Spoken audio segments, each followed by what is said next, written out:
Sometimes we forget to stress their responsibilities as well.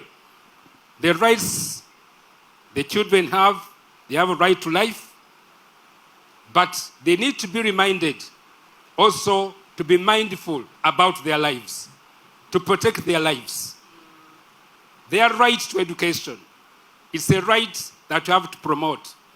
But as we do so, they should also be deliberate in ensuring that they keep in school and keep away from some of those temptations that keep them away from school.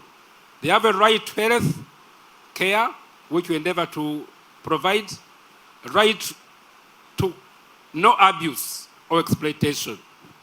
Ladies and gentlemen, to produce critical thinkers, problem solvers, innovative and creative minds will always require the best from all of us.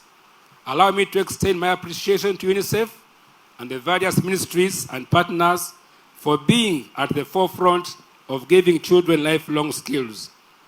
We are proud as Kolo Secondary School to associate ourselves with this cause. Thank you very much. May you live long. For God and my country.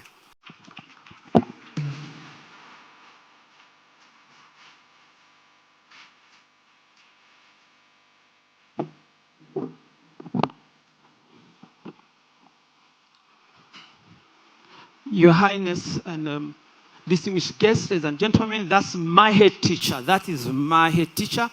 Melissa forgot other titles, so members of the press, if you want other titles, please see me after. He has a list of them. Your Highness, my grandmother used to say that when the king visits, it rains. If she had a phone, I would call her and say, oh, you are right after all.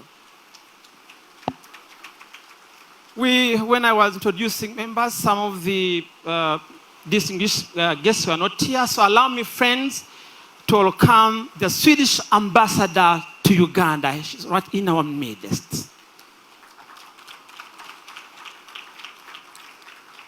Allow me also welcome and introduce the representative, the head of European Union in Uganda. Ladies and gentlemen, right now, allow me also now welcome Dr. Robin Nandi to come and give her remarks. Dr. Robin Nandi is the UNICEF representative to Uganda. Will you please welcome Nandi, Dr. Nandi?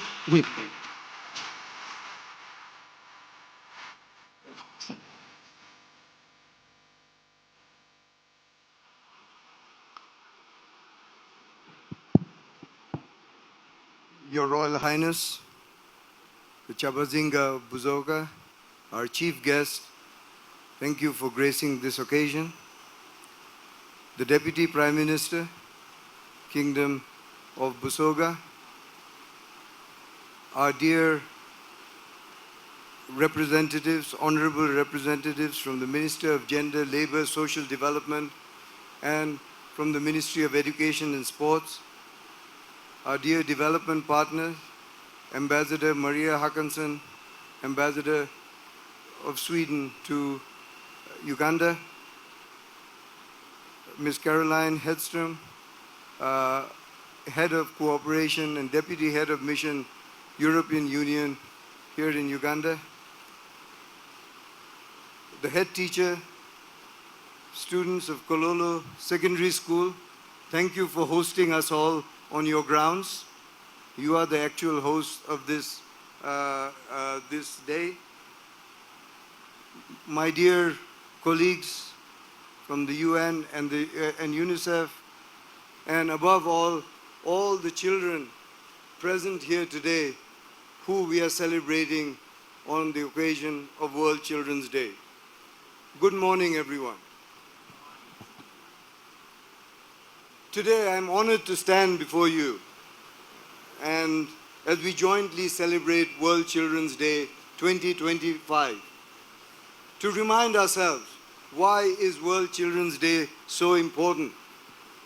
It commemorates the Declaration of the Rights of the Child, 1959, and the Convention of the Rights of the Child, 1989, which was ratified.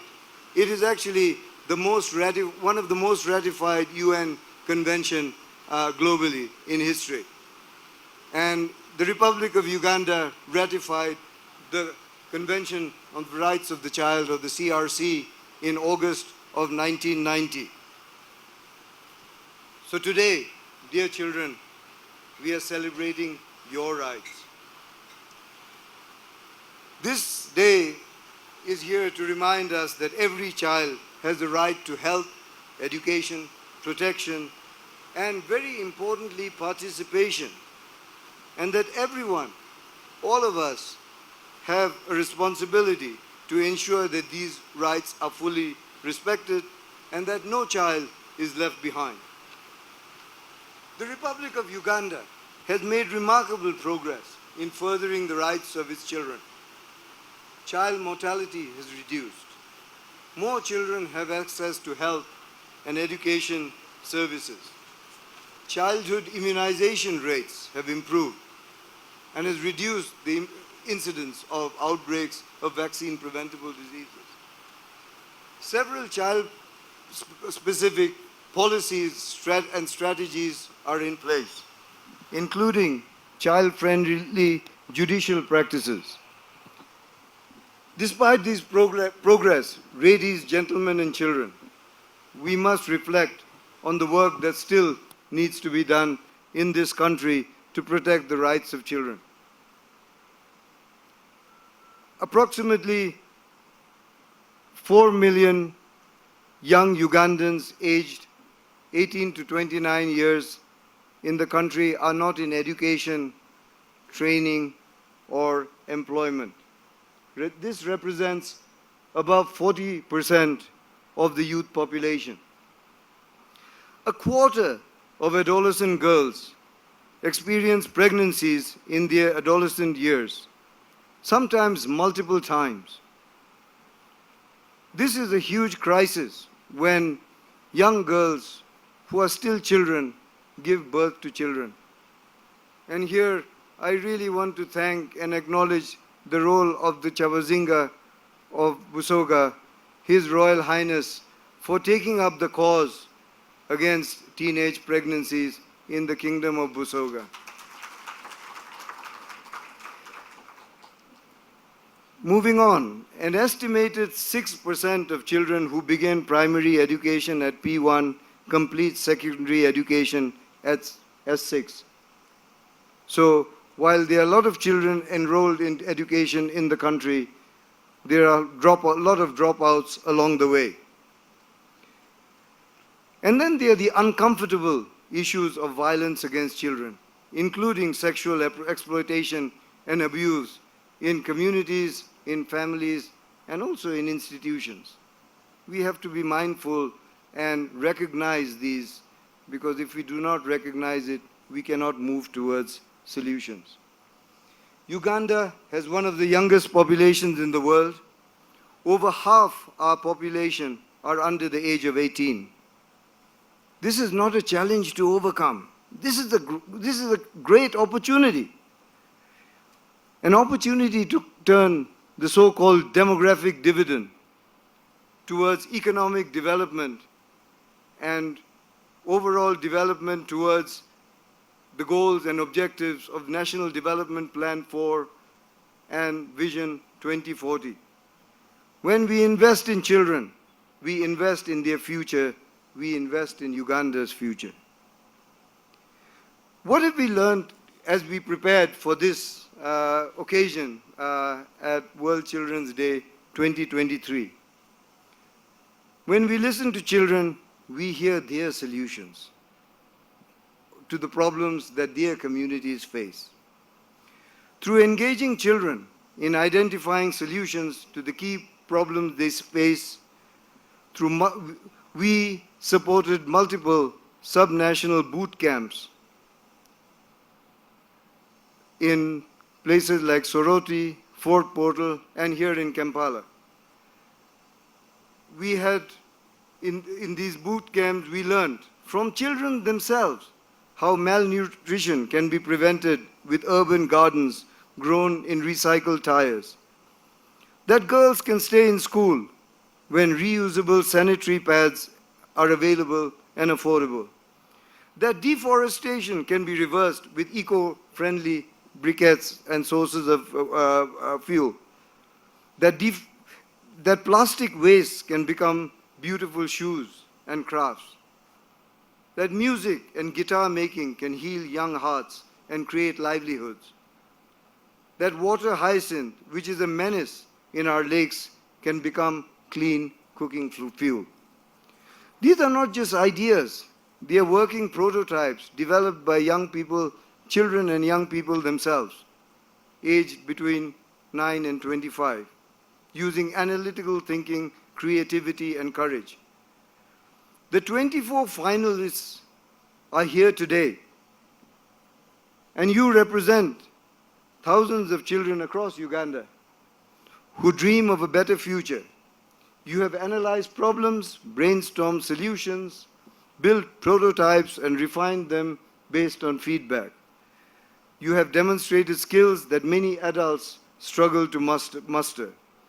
Your communities are already better off because of your work and your contribution, and we look forward today to hear more of the work that you have done over the last few weeks. So a big hand to our 24 finalists present here today, ladies and gentlemen. As I start to conclude, I want to thank our partners who made this possible.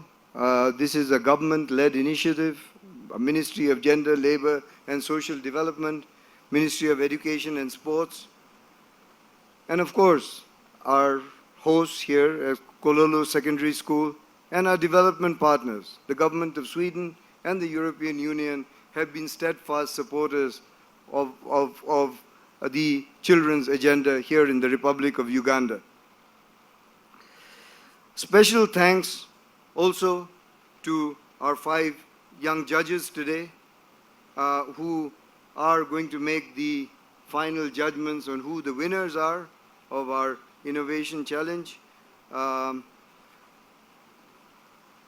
also want to reiterate the point that some of the challenges that we face, that children face in the Republic of Uganda today, are extremely complex. When you talk about what I've mentioned, keeping girls in school, a teenage pregnancy, it requires a village. No one entity or one ministry can deal with it.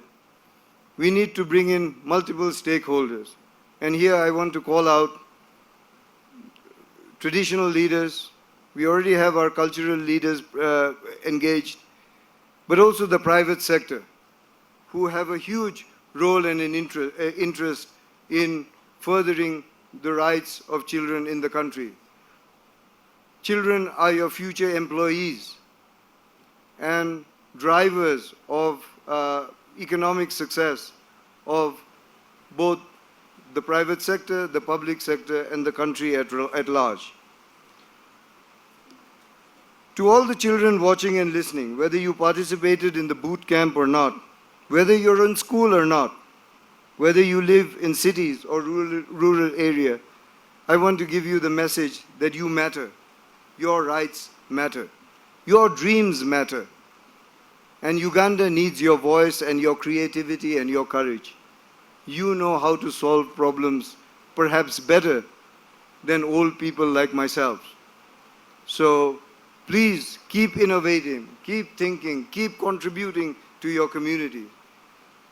And let us all old people remember that investing in children is not optional. It is essential.